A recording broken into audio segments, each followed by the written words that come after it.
Tips and ട്രിക്സിലേക്ക് ഏവർക്കും സ്വാഗതം. വരുന്ന LDC 2024, LGS 2024 എക്സാംസിന് വേണ്ടി പ്രിപ്പയർ ചെയ്യുന്നവർക്ക് വേണ്ടിയിട്ടുള്ള സിലബസ് പ്രകാരമുള്ള ഫ്രീ ക്ലാസ്സുകൾ നമ്മുടെ ചാനലിലൂടെ സ്റ്റാർട്ട് ചെയ്തിട്ടുണ്ട്. ഒരു ദിവസം 6 ക്ലാസ്സുകൾ വെച്ചാണ് നമ്മൾ നൽകുന്നത്.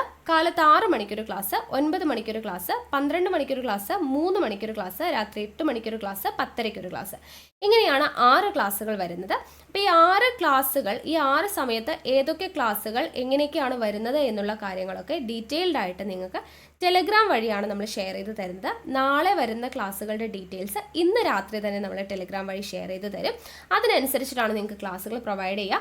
ക്ലാസ്സുകൾ വരുന്ന മുറയ്ക്ക് അതിൻ്റെ ലിങ്കും നമ്മൾ ടെലഗ്രാം വഴി ഷെയർ ചെയ്ത് തരുന്നുണ്ട്. അപ്പോൾ ഒരു വീഡിയോ പോലും നിങ്ങൾക്ക് മിസ്സായി പോവാതെ കാണാനായിട്ട് പറ്റും. സോ ടെലഗ്രാമിൽ ജോയിൻ ചെയ്യുക എന്ന് പറയുന്നത് മസ്റ്റ് ആയിട്ടുള്ളൊരു കാര്യമാണ്. അപ്പോൾ ഞാൻ ടെലഗ്രാമിൻ്റെ ലിങ്ക് താഴെ ഡിസ്ക്രിപ്ഷൻ ബോക്സിലും കമൻറ്റ് ബോക്സിൽ ഫസ്റ്റ് കമൻ്റ് ആയിട്ടും കൊടുത്തിട്ടുണ്ട്. ജോയിൻ ചെയ്യാത്ത ആരെങ്കിലും ഉണ്ടെങ്കിൽ ഇപ്പോൾ തന്നെ ജോയിൻ ചെയ്യുക. ഓക്കെ, അപ്പോൾ നമുക്ക് ഇന്നത്തെ ക്ലാസ്സിലോട്ട് കിടക്കാം. ഇന്നത്തെ ക്ലാസ് എന്ന് പറയുന്നത് നമ്മൾ ഇന്ത്യൻ സംസ്ഥാനങ്ങളെക്കുറിച്ച് പഠിച്ചുകൊണ്ടിരിക്കുകയാണ്. അപ്പോൾ ഇന്നത്തെ ക്ലാസ്സിൽ നമ്മൾ 2 സംസ്ഥാനങ്ങളെക്കുറിച്ചാണ് പഠിക്കുന്നത്. ഒന്ന് മധ്യപ്രദേശ്, 2 സിക്കിം. ഈ 2 സംസ്ഥാനങ്ങളെക്കുറിച്ച് നമ്മൾ ഡീറ്റെയിൽഡ് ആയിട്ട് പഠിക്കാനായിട്ട് പോവാണ്. വളരെയധികം ഇമ്പോർട്ടൻ്റ് ആയിട്ടുള്ളൊരു സംസ്ഥാനമാണ് മധ്യപ്രദേശ്, അതേപോലെ തന്നെ സിക്കിം. അപ്പോൾ അതിൽ ഏറ്റവും പ്രധാനപ്പെട്ട ഇമ്പോർട്ടൻ്റ് ആയിട്ടുള്ള പോയിന്റ്സ് എല്ലാം നിങ്ങൾ നോട്ട് ചെയ്ത് വെച്ച് പഠിച്ചേക്കണം. ഓക്കെ അല്ലേ? അപ്പോൾ ക്ലാസ് കേട്ട് കഴിഞ്ഞതിന് ശേഷം ഇഷ്ടമായെന്ന് തോന്നുകയാണെങ്കിൽ ഒന്ന് ലൈക്ക് ചെയ്യുക. അതുപോലെ തന്നെ ഫ്രണ്ട്സിനൊക്കെ വീഡിയോസ് ഒന്ന് ഷെയർ ചെയ്ത് കൊടുക്കുക. എന്തെങ്കിലും സജഷൻസ് പറയാനാണെങ്കിൽ താഴെ കമൻ്റ് ആയിട്ട് അറിയിക്കാവുന്നതാണ്. ഓക്കെ, അപ്പോൾ നമുക്ക് എന്തായാലും ക്ലാസ് സ്റ്റാർട്ട് ചെയ്യാം. മധ്യപ്രദേശിനെ കുറിച്ചാണ്. മധ്യപ്രദേശ് രൂപീകൃതമായ വർഷം എന്ന് പറയുന്നത് 1956 നവംബർ 1-നാണ്. 1956 നവംബർ 1-നാണ് മധ്യപ്രദേശ് രൂപീകൃതമാവുന്നത്. മധ്യപ്രദേശിന്റെ തലസ്ഥാനം ഭോപ്പാലാണ്. തലസ്ഥാനം എവിടെയാണ്? ഭോപ്പാലാണ്. പ്രധാന ഭാഷ എന്ന് പറയുന്നത് ഹിന്ദിയാണ്, ഹിന്ദി ഭാഷയാണ്. പ്രധാന ആഘോഷങ്ങൾ: ഒന്ന് ഭങ്കോരിയ, മതായി, ഭങ്കോരിയ എന്നിവയാണ് പ്രധാന ആഘോഷങ്ങൾ. പ്രധാന നൃത്തരൂപങ്ങളാണ് ലോട്ട, മാച്ച, പാണ്ഡ്വാനി. ലോട്ട, മാച്ച, പാണ്ഡ്വാനി എന്നിവയാണ് പ്രധാന നൃത്തരൂപങ്ങൾ. പ്രധാനപ്പെട്ട നദികൾ: 1 നർമ്മദ, 2 താപ്തി, 3 ചമ്പൽ, 4 ഇന്ദ്രാവതി. ഇതൊക്കെയാണ് പ്രധാനപ്പെട്ട നദികൾ എന്ന് പറയുന്നത്. മധ്യപ്രദേശ് അറിയപ്പെടുന്ന കുറച്ച് വിശേഷണങ്ങളാണ്. 1 ഇന്ത്യയുടെ ഹൃദയം എന്നറിയപ്പെടുന്നത് മധ്യപ്രദേശാണ്. ഇന്ത്യയുടെ ഹൃദയം എന്നറിയപ്പെടുന്നത് മധ്യപ്രദേശാണ്. കടുവ സംസ്ഥാനം എന്നറിയപ്പെടുന്നത് മധ്യപ്രദേശാണ്. ഇന്ത്യയിൽ ഏറ്റവും കൂടുതൽ സോയാബീൻ ഉൽപ്പാദിപ്പിക്കുന്നത് കൊണ്ട് തന്നെ ഇന്ത്യയുടെ സോയാ സംസ്ഥാനം എന്നറിയപ്പെടുന്നത് മധ്യപ്രദേശാണ്. അതും കൂടെ ഓർത്തിരിക്കുക. ഇന്ത്യയുടെ സോയാ സംസ്ഥാനം എന്നറിയപ്പെടുന്നത് എന്തുകൊണ്ടാണ്? ഇന്ത്യയിൽ ഏറ്റവും കൂടുതൽ സോയാബീൻ ഉൽപ്പാദിപ്പിക്കുന്നത് കൊണ്ട്. ഇന്ത്യയുടെ സോയാ സംസ്ഥാനം എന്നറിയപ്പെടുന്നത് മധ്യപ്രദേശാണ്. അതുപോലെ ടിന്ന്, ഏറ്റവും കൂടുതൽ ടിന്ന് കേട്ടോ, ഓർത്തിരിക്കുക. ടിന്ന് അഥവാ വെളുത്തീയം എന്നും പറയും. ടിന്ന് അഥവാ വെളുത്തീയം. വജ്രം ഇതെല്ലാം ഏറ്റവും കൂടുതൽ ഉൽപ്പാദിപ്പിക്കുന്നത് എവിടെയാണ്? മധ്യപ്രദേശാണ്. അതുപോലെ തന്നെ ഏറ്റവും കൂടുതൽ വനപ്രദേശം, കൂടുതൽ ഗിരിവർഗക്കാർ, ഏറ്റവും കൂടുതൽ പട്ടികവർഗക്കാർ, ഇതെല്ലാം ഉള്ളത് എവിടെയാണ്? മധ്യപ്രദേശിലാണ് കേട്ടോ. ഏറ്റവും കൂടുതൽ ടിന്ന് ഉൽപ്പാദിപ്പിക്കുന്നത്, ഏറ്റവും കൂടുതൽ വജ്രം ഉൽപ്പാദിപ്പിക്കുന്നത്, ഏറ്റവും കൂടുതൽ വനപ്രദേശമുള്ളത്, ഏറ്റവും കൂടുതൽ ഗിരിവർഗക്കാർ ഉള്ളത്, ഇന്ത്യയിൽ ഏറ്റവും കൂടുതൽ പട്ടികവർഗക്കാരുള്ള സംസ്ഥാനം, ഇതെല്ലാം മധ്യപ്രദേശാണ്. ഇന്ത്യയുടെ ഹൃദയം, കടുവ സംസ്ഥാനം, സോയാ സംസ്ഥാനം എന്നൊക്കെ അറിയപ്പെടുന്നത് മധ്യപ്രദേശാണ് എന്നുള്ളത് ഓർത്തിരിക്കുക. അതുപോലെ ഗുട്ക നിരോധിച്ച ആദ്യത്തെ സംസ്ഥാനമാണ് മധ്യപ്രദേശ് കേട്ടോ. ഗുട്ക നിരോധിച്ച ആദ്യ സംസ്ഥാനം മധ്യപ്രദേശാണ് എന്നുള്ളത് ഓർത്തിരിക്കുക. പഞ്ചായത്തി രാജ് നിയമമനുസരിച്ച് തിരഞ്ഞെടുപ്പ് നടന്ന ആദ്യത്തെ സംസ്ഥാനമാണ് മധ്യപ്രദേശ് കേട്ടോ. പഞ്ചായത്തി രാജ് സംവിധാനം നടപ്പിലാക്കിയ ആദ്യത്തെ സംസ്ഥാനം നമ്മൾ പഠിച്ചു രാജസ്ഥാനാണെന്ന്. പഞ്ചായത്തി രാജ് നിയമം അനുസരിച്ച് തിരഞ്ഞെടുപ്പ് നടന്ന ആദ്യത്തെ സംസ്ഥാനമാണ് ഏത്? മധ്യപ്രദേശ്. പഞ്ചായത്ത് രാജ് നിയമം അനുസരിച്ച് തിരഞ്ഞെടുപ്പ് നടന്ന ആദ്യത്തെ സംസ്ഥാനമാണ് മധ്യപ്രദേശ് എന്ന് പറയുന്നത്. അതുപോലെ ഗ്രാമസമ്പർക്ക പദ്ധതിയിലൂടെ എല്ലാ ഗ്രാമങ്ങൾക്കും ഇന്റർനെറ്റിലൂടെ ബന്ധിതമായ ആദ്യത്തെ സംസ്ഥാനം എന്ന് പറയുന്നത് മധ്യപ്രദേശാണ്. സമ്പർക്ക പദ്ധതിയിലൂടെ എല്ലാ ഗ്രാമങ്ങളും ഇന്റർനെറ്റിലൂടെ ബന്ധിതമായിട്ടുള്ള ആദ്യ സംസ്ഥാനമാണ് മധ്യപ്രദേശ് എന്ന് പറയുന്നത്. അതും ഇമ്പോർട്ടൻ്റ് ആണ്. ഓക്കെ, പിന്നെ ഇന്ത്യയിൽ ആദ്യമായിട്ട് ഇമെയിൽ പോളിസി കൊണ്ടുവന്നത് മധ്യപ്രദേശാണ് കേട്ടോ. ഇന്ത്യയിൽ ആദ്യമായിട്ട് ഇമെയിൽ പോളിസി കൊണ്ടുവന്ന സംസ്ഥാനം ഏതാണ്? അതും മധ്യപ്രദേശാണ് എന്നുള്ളത് ഓർത്തിരിക്കുക. ജനങ്ങളുടെ സന്തോഷം വർദ്ധിപ്പിക്കുന്നതിലേക്കായിട്ട് ആനന്ദ് വിഭാഗ് എന്ന വകുപ്പ് ആരംഭിച്ചത്. ആനന്ദ് വിഭാഗ് എന്ന വകുപ്പ് ആരംഭിച്ച സംസ്ഥാനം മധ്യപ്രദേശാണ്. ലോകത്തിലെ ആദ്യ വെള്ളക്കടുവ സംരക്ഷണ കേന്ദ്രം ആരംഭിച്ചത്. ലോകത്തിലെ ആദ്യ വെള്ളക്കടുവ സംരക്ഷണ കേന്ദ്രം ആരംഭിച്ചത് മധ്യപ്രദേശിലാണ്. വ്യാപം അഴിമതി കേസ് ഏത് സംസ്ഥാനവുമായി ബന്ധപ്പെട്ടതാണെന്ന് ചോദിച്ചു കഴിഞ്ഞാൽ അത് മധ്യപ്രദേശാണ് കേട്ടോ. വ്യാപം അഴിമതി കേസ് ഏത് സംസ്ഥാനവുമായി ബന്ധപ്പെട്ടതാണെന്ന് ചോദിച്ചു കഴിഞ്ഞാൽ അത് മധ്യപ്രദേശുമായി ബന്ധപ്പെട്ടതാണ്. ദെൻ സ്കൂളുകളിൽ അബ്ദുൽ കലാമിന്റെ ജീവിതം പാഠ്യവിഷയമാക്കാൻ തീരുമാനിച്ച ആദ്യ സംസ്ഥാനം മധ്യപ്രദേശാണ് കേട്ടോ. സ്കൂളുകളിൽ അബ്ദുൽ കലാമിന്റെ ജീവിതം പാഠ്യവിഷയമാക്കാനായിട്ട് തീരുമാനിച്ച ആദ്യ സംസ്ഥാനമാണ് മധ്യപ്രദേശ് എന്ന് പറയുന്നത്. ഈ വെള്ളക്കടുവകൾക്കായിട്ടുള്ള ലോകത്തിലെ ആദ്യത്തെ സംരക്ഷണ കേന്ദ്രം നിലവിൽ വന്നത് മധ്യപ്രദേശാണ്. നമ്മൾ പറഞ്ഞല്ലോ, ലോകത്തിലെ ആദ്യത്തെ വെള്ളക്കടുവ സംരക്ഷണ കേന്ദ്രം ആരംഭിച്ചത് മധ്യപ്രദേശാണെന്ന് നമ്മൾ പറഞ്ഞു. ആർമി വാർ കോളേജ് സ്ഥിതി ചെയ്യുന്നത് മധ്യപ്രദേശിലാണ് കേട്ടോ. ആർമി വാർ കോളേജ് സ്ഥിതി ചെയ്യുന്നത് മധ്യപ്രദേശാണ്. അതുപോലെ ഗ്വാളിയോർ കോട്ട, ഝാൻസി കോട്ട എന്നിവ സ്ഥിതി ചെയ്യുന്നത് മധ്യപ്രദേശിലാണ്. ഗ്വാളിയോർ കോട്ട, ഝാൻസി കോട്ട എന്നിവ സ്ഥിതി ചെയ്യുന്നത് എവിടെയാണ്? അതും മധ്യപ്രദേശിലാണ്. അതുപോലെ തന്നെ ഓങ്കാരേശ്വർ ജലവൈദ്യുത നിലയം, ഇന്ദിരാഗാന്ധി ഡാം, ദുവാന്ധർ വെള്ളച്ചാട്ടം ഇതെല്ലാം സ്ഥിതി ചെയ്യുന്ന എവിടെയാണ്? മധ്യപ്രദേശിലാണ് കേട്ടോ.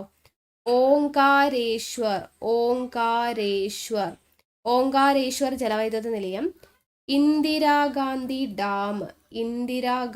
ഡാം, ദുവാന്ധർ വെള്ളച്ചാട്ടം ഇതെല്ലാം സ്ഥിതി ചെയ്യുന്നത് എവിടെയാണ്? മധ്യപ്രദേശിലാണ്. അതുപോലെ തന്നെ പച്മർഹി ബയോസ്ഫിയർ റിസർവ് സ്ഥിതി ചെയ്യുന്നത് മധ്യപ്രദേശിലാണ്. പച്മർഹി ബയോസ്ഫിയർ റിസർവ് ആണ് കേട്ടോ. പച്മർഹി ബയോസ്ഫിയർ റിസർവ് സ്ഥിതി ചെയ്യുന്നത് മധ്യപ്രദേശിലാണ് എന്നുള്ളത് ഓർത്തിരിക്കുക. ഇന്ത്യയിലെ ഏറ്റവും കൂടുതൽ വജ്രം ഉൽപ്പാദിപ്പിക്കുന്ന സംസ്ഥാനമാണ് മധ്യപ്രദേശ്.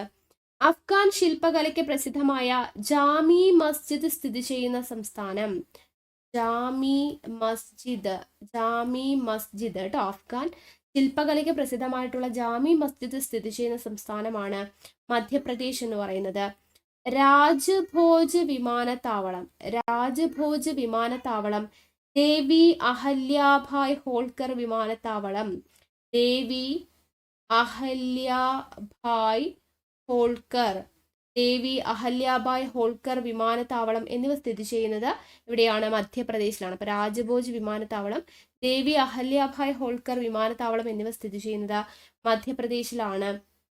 അതുപോലെ തന്നെ കബീർ സമ്മാനം, കുറച്ച് അവാർഡ്സ് ആണ് കേട്ടോ. മധ്യപ്രദേശിൽ നൽകുന്ന കുറച്ച് അവാർഡ്സ് ആണ് കബീർ അവാർഡ് എന്ന് പറയുന്നത്. അതുപോലെ ടാൻസൻ സമ്മാനം, കാളിദാസ സമ്മാനം, ലതാ മങ്കേഷ്കർ അവാർഡ്, മഹാത്മാഗാന്ധി അവാർഡ് എന്നിവ നൽകുന്ന സംസ്ഥാനം ഏതാണ്? മധ്യപ്രദേശാണ്. കബീർ സമ്മാനം, ടാൻസൻ സമ്മാനം, കാളിദാസ സമ്മാനം, ലതാ മങ്കേഷ്കർ, മഹാത്മാഗാന്ധി അവാർഡ് എന്നിവ നൽകുന്ന സംസ്ഥാനമാണ് മധ്യപ്രദേശ്. ചമ്പൽ കാടുകൾ സ്ഥിതി ചെയ്യുന്ന സംസ്ഥാനമാണ് മധ്യപ്രദേശ് കേട്ടോ.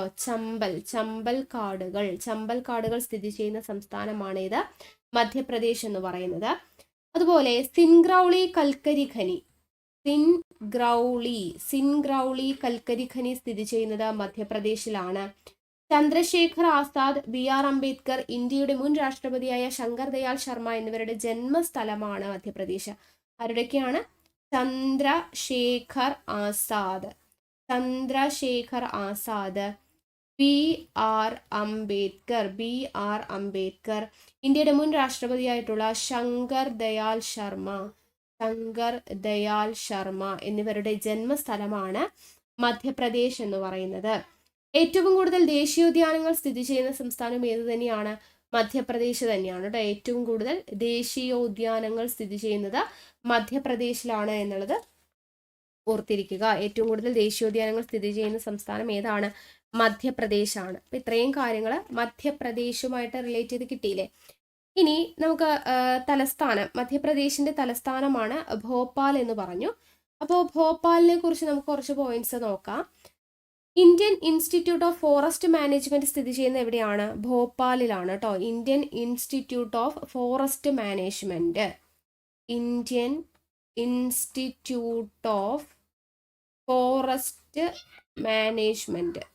ഇൻസ്റ്റിറ്റ്യൂട്ട് ഓഫ് ഫോറസ്റ്റ് മാനേജ്മെന്റ് സ്ഥിതി ചെയ്യുന്നത് ഭോപ്പാലിലാണ്. ഭോപ്പാൽ. അതുപോലെ തന്നെ ഭാരത് ഹെവി ഇലക്ട്രിക്കൽസ് ലിമിറ്റഡ് കേട്ടോ. ഭാരത് ഹെവി ഇലക്ട്രിക്കൽസ് ലിമിറ്റഡ് സ്ഥിതി ചെയ്യുന്നതും എവിടെയാണ്? ഭോപ്പാലിലാണ്. ഭോപ്പാൽ. ഈ ഭോപ്പാൽ നഗരത്തിന്റെ സ്ഥാപകനാണ് ഭോജൻ കേട്ടോ. ഭോജൻ രാജാവാണ്. ഭോപ്പാൽ നഗരത്തിന്റെ സ്ഥാപകൻ ആരാണ്?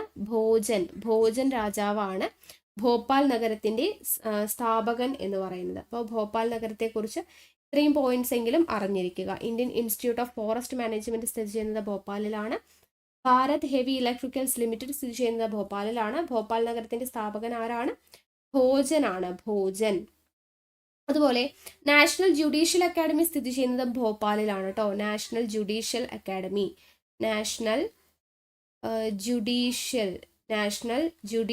അക്കാഡമി സ്ഥിതി ചെയ്യുന്നതും എവിടെയാണ്? ഭോപ്പാലിലാണ് എന്നുള്ളത് ഓർത്തിരിക്കുക. ഇനി മധ്യപ്രദേശിലെ ഇമ്പോർട്ടൻ്റ് ആയിട്ടുള്ള ഒരു പ്ലേസ് ആണ് ഇൻഡോർ എന്ന് പറയുന്നത്. അപ്പോൾ ഇൻഡോറിനെ കുറിച്ച് നമുക്ക് കുറച്ച് പോയിന്റ്സ് അറിഞ്ഞിരിക്കണം. എന്തൊക്കെയാണ് നോക്കാം. മധ്യഭാരത സംസ്ഥാനം നിലവിലുണ്ടായിരുന്നപ്പോൾ തലസ്ഥാനമായിരുന്നത് ഇൻഡോർ ആണ് എന്നുള്ളത് ഓർത്തിരിക്കാം. മധ്യഭാരത സംസ്ഥാനം നിലവിലുണ്ടായിരുന്നപ്പോൾ തലസ്ഥാനമായിരുന്നത് ഇൻഡോർ ആണ്. മധ്യപ്രദേശിലെ ഏറ്റവും വലിയ നഗരമാണ് ഇൻഡോർ. മധ്യപ്രദേശിലെ ഏറ്റവും വലിയ നഗരം എന്ന് പറയുന്നത് ഇൻഡോർ ആണ് എന്നുള്ളത് ഓർത്തിരിക്കുക. മധ്യപ്രദേശിലെ ഏറ്റവും വലിയ നഗരമാണ് ഇൻഡോർ എന്ന് പറയുന്നത്. അതുപോലെ ഹോൾക്കർ രാജവംശത്തിന്റെ ആസ്ഥാനമാണ് ഇൻഡോർ കേട്ടോ. ഹോൾക്കർ രാജവംശത്തിന്റെ ആസ്ഥാനം എന്നറിയപ്പെടുന്നത് ഇൻഡോർ ആണ്. അതുപോലെ national research centre for soybean സ്ഥിതി ചെയ്യുന്നത് ഇൻഡോർ ആണ് കേട്ടോ. National research centre for soyabean. Soyabean സ്ഥിതി ചെയ്യുന്ന എവിടെയാണ്? അത് ഇൻഡോറിലാണ്. ഇൻഡോറിനെ കുറിച്ച് ഇമ്പോർട്ടൻ്റ് ആണ്, ഓർത്തിരിക്കുക. എന്തൊക്കെയാണ് പറഞ്ഞത്? മധ്യപ്രദേശിലെ ഏറ്റവും വലിയ നഗരമാണ് ഇൻഡോർ. ഹോൾക്കർ രാജവംശത്തിന്റെ ആസ്ഥാനമാണ് Indore. National research centre for soybean സ്ഥിതി ചെയ്യുന്ന എവിടെയാണ്? ഇൻഡോറിലാണ് എന്നത് ഓർത്തിരിക്കുക. ദെൻ അടുത്ത ഇമ്പോർട്ടൻ്റ് ആയിട്ടുള്ള പ്ലേസ് ആണ് ഗ്വാളിയോർ. ഗ്വാളിയോർ ഇമ്പോർട്ടൻ്റ് ആണ്. 1-2 പോയിന്റ്സ് പറയാം, അത് നോട്ട് ചെയ്ത് വെക്കണം. ടാൻസൻ സ്മാരകം സ്ഥിതി ചെയ്യുന്നത് ഗ്വാളിയോറിലാണ് കേട്ടോ. ടാൻസൻ സ്മാരകം സ്ഥിതി ചെയ്യുന്നത് ഗ്വാളിയോറിലാണ്. അതുപോലെ ഝാൻസി റാണിയുടെ ജന്മസ്ഥലം എവിടെയാണ്? ഗ്വാളിയോറിലാണ് കേട്ടോ. ടാൻസൻ സ്മാരകം സ്ഥിതി ചെയ്യുന്നത് ഗ്വാളിയോറിലാണ്. ഝാൻസി റാണിയുടെ ജന്മസ്ഥലം ഗ്വാളിയോറിലാണ്. വാജ്പേയി ജനിച്ചതും എവിടെയാണ് കേട്ടോ? ഝാൻസി റാണി അതുപോലെ വാജ്പേയി ജനിച്ചതും എവിടെയാണ്? ഗ്വാളിയോറിലാണ് ജനിച്ചത്. മൺപാത്ര നിർമ്മാണത്തിന് പേരുകേട്ട മധ്യപ്രദേശിലെ സ്ഥലമാണ് ഗ്വാളിയോർ കേട്ടോ. മൺപാത്ര നിർമ്മാണത്തിന് പ്രശസ്തി ആർജിച്ച മധ്യപ്രദേശിലെ സ്ഥലമാണ് ഏത്? ഗ്വാളിയോർ എന്ന് പറയുന്നത്. Lakshmibai national college of physical എഡ്യൂക്കേഷന്റെ ആസ്ഥാനം ഗ്വാളിയോറിലാണ്. Lakshmibai national college of physical education. Lakshmibai national college of physical എഡ്യൂക്കേഷന്റെ ആസ്ഥാനം എവിടെയാണ്? അതും ഗ്വാളിയോറിലാണ് കേട്ടോ. ഇത്രയും കാര്യങ്ങൾ ഓർത്തിരിക്കുക. ടാൻസൻ സ്മാരകം സ്ഥിതി ചെയ്യുന്നത് അതുപോലെ ഝാൻസി റാണിയുടെ ജന്മസ്ഥലം, വാജ്പേയിയുടെ ജന്മസ്ഥലം, മൺപാത്ര നിർമ്മാണത്തിന് പേരുകേട്ട മധ്യപ്രദേശിലെ സ്ഥലമാണ് Gwalior. Lakshmibai national college of physical എഡ്യൂക്കേഷന്റെ ആസ്ഥാനമാണ് ഗ്വാളിയോർ എന്ന് പറയുന്നത്. ഓക്കെ, അപ്പൊ ഇത്രയും കിട്ടിയല്ലോ. ഇനി നമുക്ക് പഠിച്ചിരിക്കേണ്ട ഇമ്പോർട്ടൻ്റ് ആയിട്ടുള്ള പ്ലേസ് ആണ് ഉജ്ജയിനി. ഉജ്ജയിനി അതും ഇമ്പോർട്ടൻ്റ് ആണ്. ഉജ്ജയിനിനെ കുറിച്ച് നമുക്ക് 1-2 പോയിന്റ്സ് ഓർത്തിരിക്കണം. എന്തൊക്കെയാണ്? കാളിദാസന്റെ ജന്മസ്ഥലമാണ് ഏത്? ഉജ്ജയിനി അല്ലെ. കാളിദാസന്റെ ജന്മസ്ഥലമാണ് ഉജ്ജയിനി എന്ന് പറയുന്നത്. അത് ഇമ്പോർട്ടൻ്റ് ആണ്. മധ്യപ്രദേശിലാണ് ഉജ്ജയിനി. മധ്യപ്രദേശില് കുംഭമേള നടക്കുന്ന സ്ഥലമാണ് ഉജ്ജയിനി. മധ്യപ്രദേശില് കുംഭമേള നടക്കുന്ന സ്ഥലമാണ് ഉജ്ജയിനി എന്ന് പറയുന്നത്. മധ്യപ്രദേശില് കുംഭമേള നടക്കുന്ന സ്ഥലമാണ്.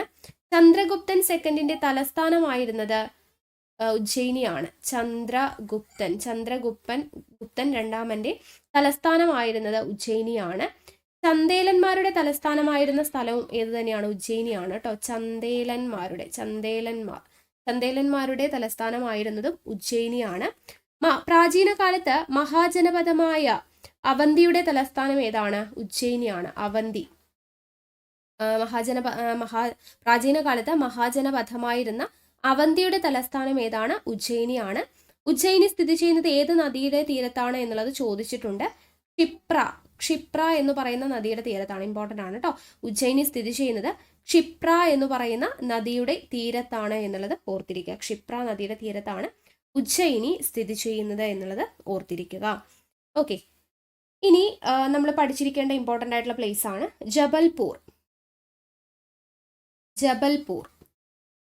ജബൽപൂർ എന്ന് പറയുമ്പോൾ മധ്യപ്രദേശ് ഹൈക്കോടതിയുടെ ആസ്ഥാനം എന്ന് പറയുന്നത് ജബൽപൂർ ആണ്. മധ്യപ്രദേശ് ഹൈക്കോടതിയുടെ ആസ്ഥാനം ജബൽപൂർ ആണ്. ഈ ജബൽപൂർ സ്ഥിതി ചെയ്യുന്നത് ഏത് നദിയുടെ തീരത്താണ് എന്ന് ചോദിച്ചു കഴിഞ്ഞാൽ നർമ്മദ നദിയുടെ തീരത്താണ് ജബൽപൂർ സ്ഥിതി ചെയ്യുന്നത്. ലെൻസ് വ്യവസായത്തിന് പ്രസിദ്ധമായ നഗരമാണ് ജബൽപൂർ. ലെൻസ് വ്യവസായത്തിന് പ്രസിദ്ധമായ സ്ഥലമാണ് ജബൽപൂർ എന്ന് പറയുന്നത്. ജബലിപുരം എന്നറിയപ്പെട്ടിരുന്നത് ഏതാണ്? ജബൽപൂർ ആണ്. ജബലിപുരം എന്നറിയപ്പെട്ടിരുന്ന സ്ഥലമാണ് ജബൽപൂർ എന്ന് പറയുന്നത്. വെസ്റ്റ് സെൻട്രൽ റെയിൽവേയുടെ ആസ്ഥാനം ജബൽപൂർ ആണ് കേട്ടോ. വെസ്റ്റ് സെൻട്രൽ റെയിൽവേയുടെ ആസ്ഥാനം എവിടെയാണ്? ജബൽപൂർ ആണ്.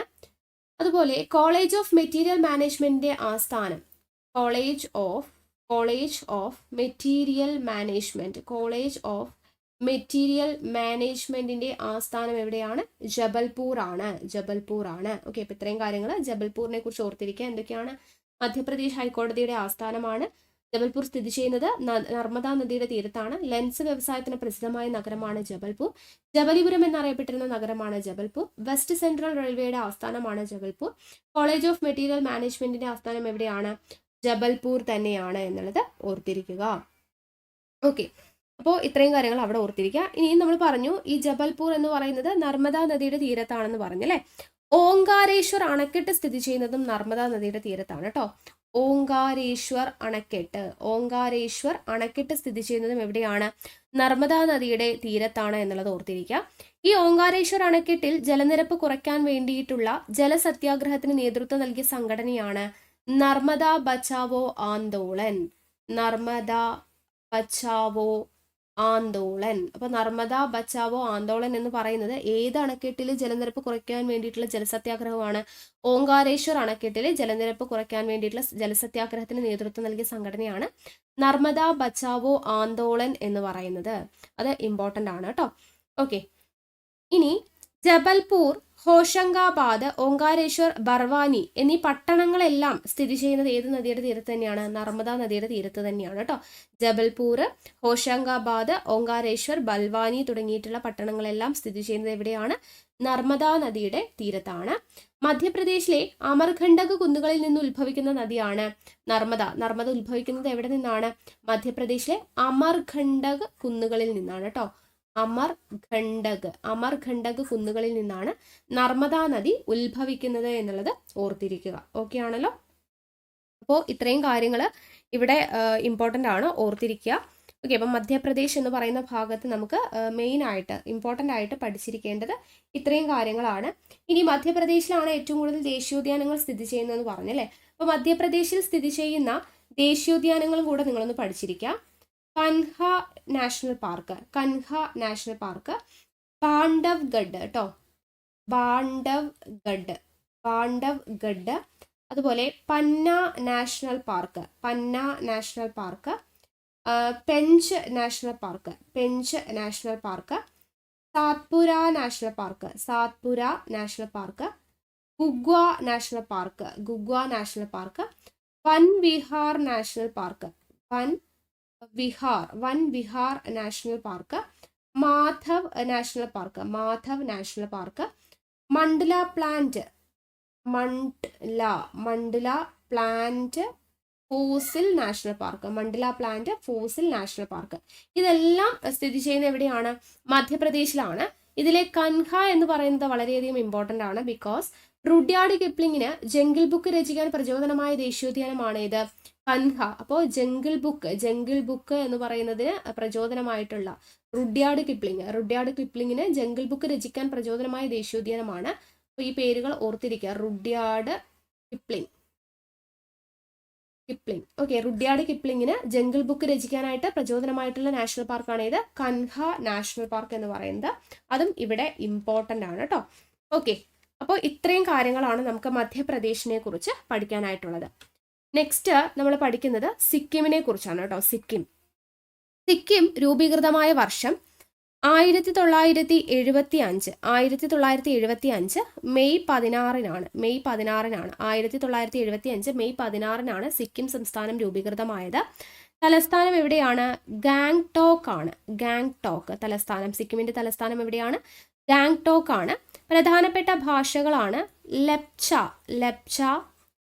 ഭൂട്ടിയ, നേപ്പാളി, ലിംബു. ഇതൊക്കെയാണ് പ്രധാനപ്പെട്ട ഭാഷകൾ. ലെപ്ച, ഭൂട്ടിയ, നേപ്പാളി, ലിംബു. പ്രധാനപ്പെട്ട നദികൾ ഏതൊക്കെയാണ്? ടീസ്റ്റ, രംഗീത്, ലോനാക്, ലാചുങ്ചു. എന്താണ്? ലാചുങ്ചു. ഇത്രയാണ് പ്രധാനപ്പെട്ട നദികൾ എന്ന് പറയുന്നത്. അപ്പോൾ സിക്കിമിനെ കുറിച്ച് പറയുമ്പോൾ വളരെ കുറച്ച് കാര്യങ്ങളെ പഠിക്കാനുള്ളൂ. ജനസംഖ്യ കുറഞ്ഞ ഇന്ത്യൻ സംസ്ഥാനമാണ്. ജനസംഖ്യ കുറഞ്ഞ ഇന്ത്യൻ സംസ്ഥാനം എന്നറിയപ്പെടുന്നത് സിക്കിമാണ്. സംരക്ഷിത സംസ്ഥാനം എന്ന പദവി ഉണ്ടായിരുന്ന സംസ്ഥാനമാണ് സിക്കിം. സംരക്ഷിത സംസ്ഥാനം എന്ന ഒരു പദവി ഉണ്ടായിരുന്ന സംസ്ഥാനമാണ് സിക്കിം എന്ന് പറയുന്നത്. ഏറ്റവും കുറവ് നിയമസഭാ മണ്ഡലങ്ങളുള്ള സംസ്ഥാനം, ഏറ്റവും കുറവ് നിയമസഭാ മണ്ഡലമുള്ള സംസ്ഥാനം സിക്കിമാണ്. അതുപോലെ ഇന്ത്യയിലെ ആദ്യ സമ്പൂർണ്ണ ജൈവ സംസ്ഥാനം,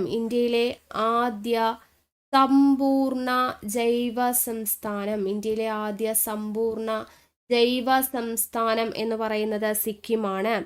അപ്പോൾ അത് പ്രഖ്യാപിച്ചത് 2016 ജനുവരി 18-നാണ്. ഇന്ത്യയിലെ ആദ്യത്തെ സമ്പൂർണ്ണ ജൈവ സംസ്ഥാനമായിട്ട് സിക്കിമിനെ പ്രഖ്യാപിക്കുന്നത്. ആരാണ് പ്രഖ്യാപിച്ചത്?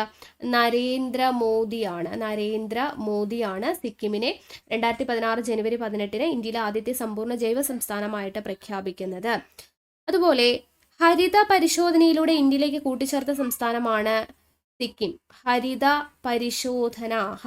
പരിശോധനയിലൂടെ ഇന്ത്യയിലോട്ട് കൂട്ടിച്ചേർത്ത സംസ്ഥാനമാണ് സിക്കിം എന്ന് പറയുന്നത്. National organic farming research institute സ്ഥാപിതമാകുന്ന സംസ്ഥാനം ഏതാണെന്ന് ചോദിച്ചു കഴിഞ്ഞാൽ സിക്കിമാണ്. പൂക്കളുടെ നാട് എന്ന അപരനാമത്തിൽ അറിയപ്പെടുന്ന